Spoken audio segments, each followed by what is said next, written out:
Welcome to Blizzard Fire. We hope this video helps fire up your solution. In this video, I will explain how to use cruise control in your Toyota Vanguard.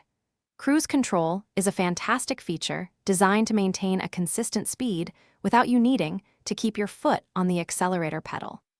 This can significantly reduce driver fatigue on long journeys and potentially improve your vehicle's fuel efficiency. It's best suited for highway driving where speeds are steady and there are minimal stops. To begin, locate the cruise control stalk, which is typically found on the right side of your steering wheel. First, press the on/off button on the end of the stalk.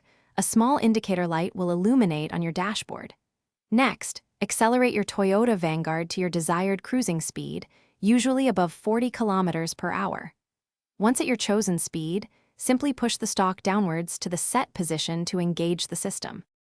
Once cruise control is active, you can easily adjust your speed. To increase your speed, gently push the stalk upwards towards res/plus. Each tap will increase your speed by about 1 kilometer per hour.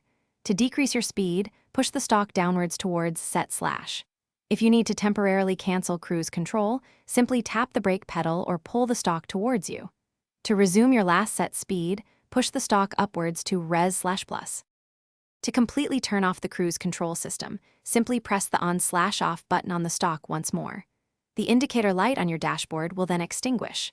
Remember, while cruise control is convenient, it's crucial to always remain alert and prepared to take manual control of your vehicle.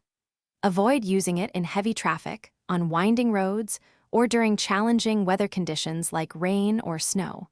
Always maintain a safe following distance. Thanks for watching. If you found this helpful, don't forget to like and subscribe.